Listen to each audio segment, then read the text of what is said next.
It's the Real News Network. I'm Sharmini Pires coming to you from Baltimore. Pro-independence Catalans in Spain have been gathering in tens of thousands over the last few weeks in rallies across various cities and towns. They're flying, campaigning for what they consider the right to rule themselves. They're voting on their wishes in an October 1st referendum that the Spanish government in Madrid deems illegal. Madrid is trying various tactics to block and persuade Catalans to not proceed down this road of a referendum. The Spanish police have arrested Catalan officials who were involved in organizing the October 1st vote, and they have also seized electoral materials, including ballot papers and ballot boxes. This led to several days of protests in Barcelona. So now joining us to discuss these developments is Carlos Delclos. He joins us from Barcelona, and he's a sociologist and a member of Roar magazine, actually Roar magazine's editorial collective. Carlos, I thank you so much for joining us today. Thanks for having me. Carlos, we have seen a lot of posturing on the part of Madrid in terms of putting pressure on Catalans to not go down this route of independence and the referendum on October 1st. Give us a sense and an update of what's going on. So over the last 2 weeks, Mariano Rajoy's central government has intervened public institutions through the Treasury, basically. So they've kind of, taken over financial control of the Catalan government. And in recent days, they've intervened the Catalan police, the Mossos d'Esquadra, and put them under the authority of the Ministry of the Interior of Spain. Previously, the Catalan police had enjoyed a certain degree of regional autonomy from that. However, the Catalan regional, the head of the Mossos has challenged this incursion, and they're talking very much openly about taking orders from the Catalan government rather than the Spanish police. And this is particularly important given that if the Catalan police are under Spanish control, then they will be using Catalan police to repress any efforts to cast ballots on Sunday, October 1st. And then another move that Mariano Rajoy's government has made has been to mobilize 6,000 military police onto a cruise ship just outside the port of Barcelona, and it's actually kind of created a bit of a stir because rather than kind of image conscious, Rajoy has tried to avoid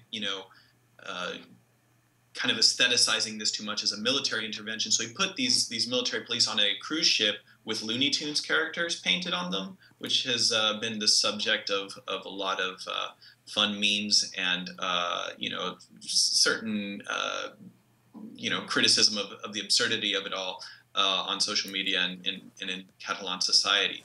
The dock workers here also have mobilized to deny that cruise ship the ability to dock in the port of Barcelona too. So we have something of a standoff right now going into Sunday. And at this point, Carlos, what are the polls saying about what the results of the referendum might be? Well, the results of the referendum, I mean, there's a lot of different results. The two that we're most concerned with are, on the one hand, turnout, and on the other hand, the yes/no vote. It seems quite clear because of the interventions by the Spanish government. They've not just intervened Catalan institutions. They've also, taken up all of the ballots. They've taken up a lot of the ballot boxes, a lot of the sort of physical infrastructure of the referendum. And so it seems like the referendum will not be able to be held under normal conditions. Polls currently have a similar number of people saying that they will participate in the referendum as we saw in November of 2014. So they said that the polls then showed that something like 60% of Catalans intended to vote in the referendum, but then in the end they turned out with 37%. This is quite similar it's a quite similar number this time of people saying that they'll turn out. Whether they raise stakes will get more people to turn out than usual remains to be seen. But also whether the the increased repression deters people from turning out is also under. It remains to be seen. What's clear, though, is that there is clearly going to be a higher mobilization of yes voters, because a lot of the no voters may not even recognize the legitimacy of this referendum, so they won't even participate, and they understand that a higher degree of participation would be further legitimacy for a referendum that many of them might view as illegal. So I think there's a lot of questions and factors at play. What's very clear in the polling, however, is that the vast majority of Catalan society wants a legal, binding referendum that has been agreed to with the Spanish state. The most recent poll by Demoscopia shows that 82% of Catalans want this. And what that implies is that not just people on the independence parties want a legal, binding referendum, but people in the sort of non-independence left-wing parties, but also in the Socialist Party, the sort of center-left party that has historically been very powerful in Catalonia until recent years, and also even the right-wing parties. President Rajoy's own party has 49% of its voters in favor of a legal binding referendum in Catalonia. And that's 49% of its voters in Catalonia, not the rest of Spain. So that's important to consider. Right. And this is probably because of the fatigue around this referendum that keeps coming up annually, and people just want some closure put to it. So the leadership of the independence movement has been asking for a binding referendum as well. So from their point of view, what does this mean? What does a binding referendum actually mean?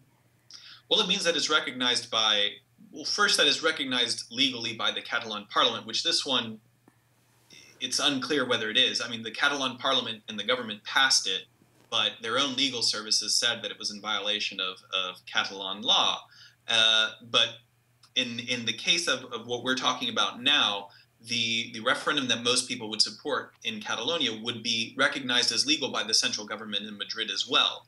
So this would require, in all likelihood, a reform of the constitution, or it would have to take the form of a sort of legal consultation as part of a negotiation strategy between a friendlier government in Madrid than the one that we have now, and certain concessions on their part to a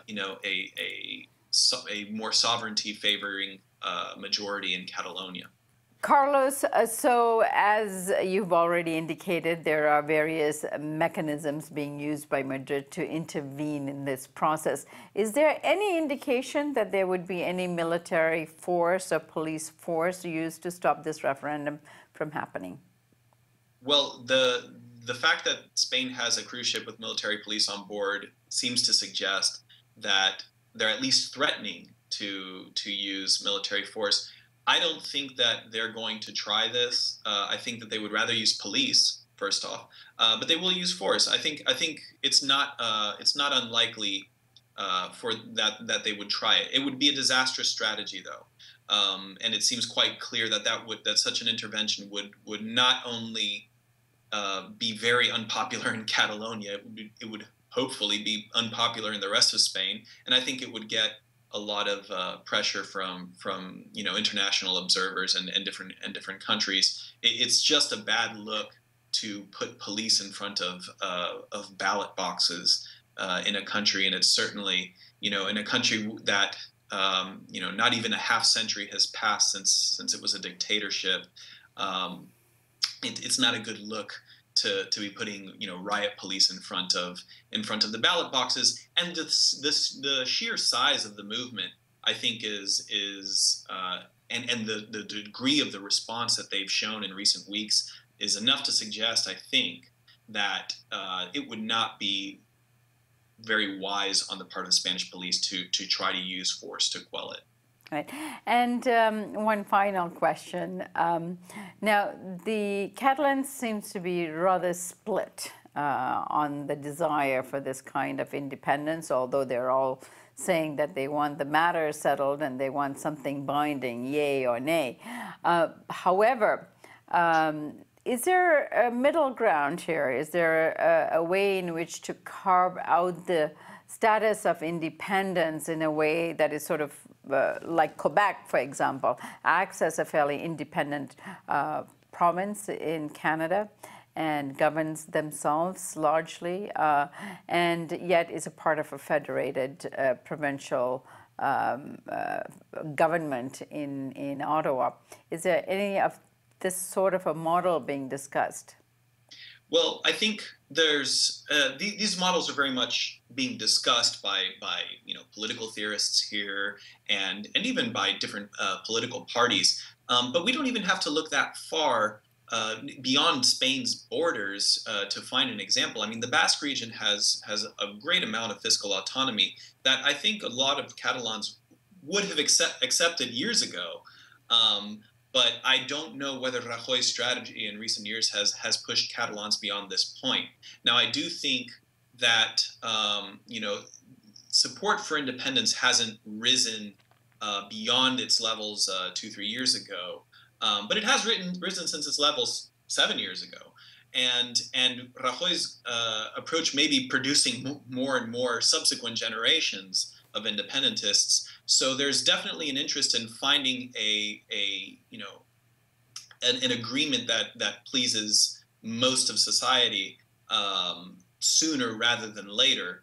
And I don't think Rajoy can continue to do this. Now, any solution to the sort of the territorial conflict is going to have to go through, it seems, an alternative government in Madrid that's composed of parties that are more favorable. And just a few days ago, we actually saw a vote that suggested a possible coalition of actors that could enforce a motion of censure on Rajoy and put a Podemos socialist government in Madrid that would kind of be based around an agreement to reform the Constitution. And that vote that I'm talking about was a vote proposed by the right-wing upstart Ciudadanos party that said it was a non-binding law that asked people to say whether they supported Rajoy's approach. And the only two that supported Rajoy's approach were Rajoy's party and the Ciudadanos party, and the motion was rejected because of the majority of other parties saying no, that they did not like this approach.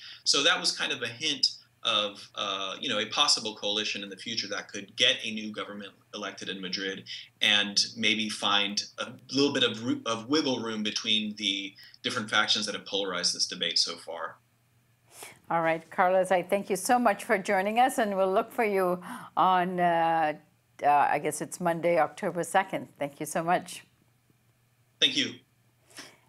And thank you for joining us here on the Real News Network.